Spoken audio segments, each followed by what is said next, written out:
যুক্তরাষ্ট্রে এবার গুরুতর ফৌজদারি অপরাধের অভিযোগ আনা হয়েছে মিনেসোটা অঙ্গরাজ্যে এক ফেডারেল অভিবাসন কর্মকর্তার বিরুদ্ধে। স্থানীয় প্রসিকিউটর জানিয়েছেন, একাধিক সাধারণ নাগরিকের দিকে বন্দুক তাক করার অভিযোগে ওই কর্মকর্তার বিরুদ্ধে মামলা হয়েছে, যা নতুন করে আইনশৃঙ্খলা বাহিনীর আচরণ নিয়ে প্রশ্ন তুলেছে।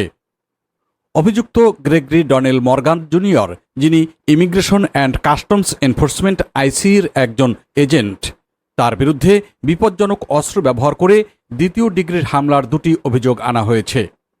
হেনেপিন কাউন্টির অ্যাটর্নি মেরি মরিয়ার্টি জানিয়েছেন, তার বিরুদ্ধে গ্রেপ্তারি পরোয়ানাও এরই মধ্যে জারি করা হয়েছে। প্রসিকিউটরের অভিযোগ অনুযায়ী ফেব্রুয়ারির একটি ঘটনায় মর্গান একটি অচেনা গাড়ি চালিয়ে হাইওয়ে রাস্তার অন্য একটি গাড়ির পাশে গিয়ে দৌড়ান এবং ভেতরে থাকা দুই ব্যক্তির মাথার দিকে সরাসরি বন্দুক তাক করেন।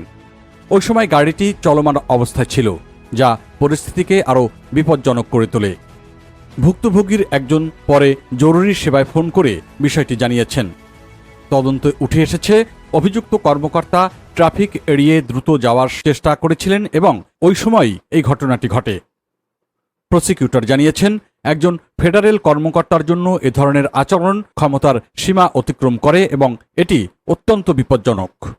তার মতে, চলন্ত গাড়ি থেকে অন্য গাড়ির যাত্রীদের দিকে অস্ত্র তাক করা বড় ধরনের দুর্ঘটনা ডেকে আনতে পারত। তদন্তে আরও জানা গেছে, পরদিন মিনেসোটা স্টেট পেট্রোলের কর্মকর্তারা মর্গানকে জিজ্ঞাসাবাদ করেছেন। তিনি স্বীকার করেছেন যে ভুক্তভোগীদের গাড়ি স্বাভাবিক গতিতে ফিরে যাওয়ার পরও তিনি অস্ত্র বের করেছিলেন, যা সাক্ষ্য প্রমাণের সঙ্গে পুরোপুরি মিলে গেছে।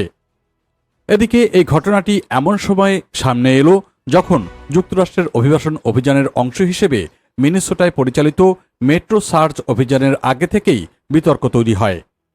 ওই অভিযানে দুই মার্কিন নাগরিক নিহত হওয়ার পর দেশ জুড়ে ব্যাপক আলোচনা, সমালোচনা এবং বিক্ষোভ হয়।